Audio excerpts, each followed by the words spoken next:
दोस्तों, कहानी शुरू करने से पहले मेरी भगवान से प्रार्थना है, जो भी इस वीडियो को लाइक और चैनल को सब्सक्राइब करेगा उस पर हमेशा लक्ष्मी माता की कृपा बनी रहे। तो दोस्तों, आज की हमारी कहानी है स्वर्ग और नरक सभी के लिए। एक बुढ़िया की मृत्यु हो गई। यमराज उसे लेने आए। बुढ़िया ने यमराज से पूछा, आप मुझे स्वर्ग ले जाएंगे या नरक? यमराज बोले, दोनों में से कहीं नहीं। तुमने इस जन्म में बहुत ही अच्छे कर्म किए हैं, इसलिए मैं तुम्हें सीधे प्रभु के धाम ले जा रहा हूँ। बुढ़िया खुश हो गई और बोली, आपका बहुत बहुत धन्यवाद, लेकिन मेरी आपसे एक विनती है। मैंने यहाँ धरती पर सबसे स्वर्ग नरक के बारे में बहुत सुना है। मैं एक बार इन दोनों जगहों को देखना चाहती हूँ। यमराज बोले, तुम्हारे कर्म अच्छे हैं, इसलिए मैं तुम्हारी यह इच्छा पूरी करता हूँ। चलो हम स्वर्ग और नरक के रास्ते से होते हुए प्रभु के धाम चलेंगे। दोनों चल पड़े। सबसे पहले नरक आया। नरक में बुढ़िया ने जोर जोर से लोगों के रोने की आवाज सुनी। नरक में सभी लोग दुबले पतले और बीमार दिखाई दे रहे थे। बुढ़िया ने एक आदमी से पूछा, यहाँ आप सब लोगों की ऐसी हालत क्यों है? आदमी बोला, तो और कैसी हालत होगी, मरने के बाद जब से यहाँ आए हैं हमने एक दिन भी खाना नहीं खाया। भूख से हमारी आत्माएं तड़प रही हैं। बुढ़िया की नज़र एक विशाल पतीले पर पड़ी, जो कि लोगों के कद से करीब 150 फुट ऊंचा था। उस पतीले के ऊपर एक विशाल चम्मच लटका हुआ था। उस पतीले में से बहुत ही शानदार खुशबू आ रही थी।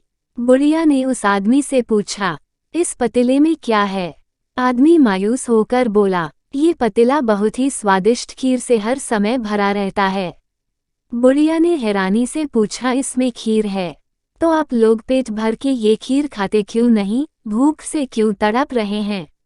आदमी रो रो कर बोलने लगा, कैसे खाएं? ये पतीला 150 फीट ऊंचा है, हम में से कोई भी उस पतीले तक नहीं पहुंच पाता। बुढ़िया को उन पर तरस आ गया। सोचने लगी, बेचारे खीर का पतीला होते हुए भी भूख से बेहाल हैं। शायद भगवान ने इन्हें यही दंड दिया होगा। यमराज बुजुर्ग महिला से बोले, चलो हमें देर हो रही है। दोनों चल पड़े। कुछ दूर चलने पर स्वर्ग आया। वहां पर बुजुर्ग महिला को सबकी हंसने खिलखिलाने की आवाज सुनाई दी। सब लोग बहुत खुश दिखाई दे रहे थे। उनको खुश देखकर बुढ़िया भी बहुत खुश हो गई। पर वहां स्वर्ग में भी बुढ़िया की नज़र वैसे ही 150 फुट ऊंचे पतीले पर पड़ी जैसा नरक में था। उसके ऊपर भी वैसा ही चम्मच लटका हुआ था। बुजुर्ग महिला ने वहां लोगों से पूछा, इस पतीले में क्या है?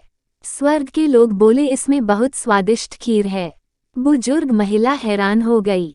उनसे बोली, पर यह पतीला तो 150 फीट ऊंचा है, आप लोग तो इस तक पहुंच ही नहीं पाते होंगे।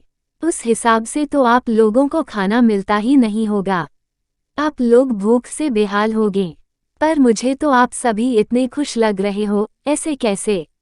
लोग बोले, हम तो सभी लोग इस पतीले में से पेट भर के खीर खाते हैं।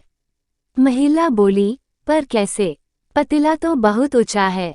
लोग बोले, तो क्या हो गया, पतीला ऊंचा है तो यहाँ पर कितने सारे पेड़ हैं। ईश्वर ने ये पेड़ पौधे, नदी, झरने हम मनुष्यों के उपयोग के लिए तो बनाए हैं।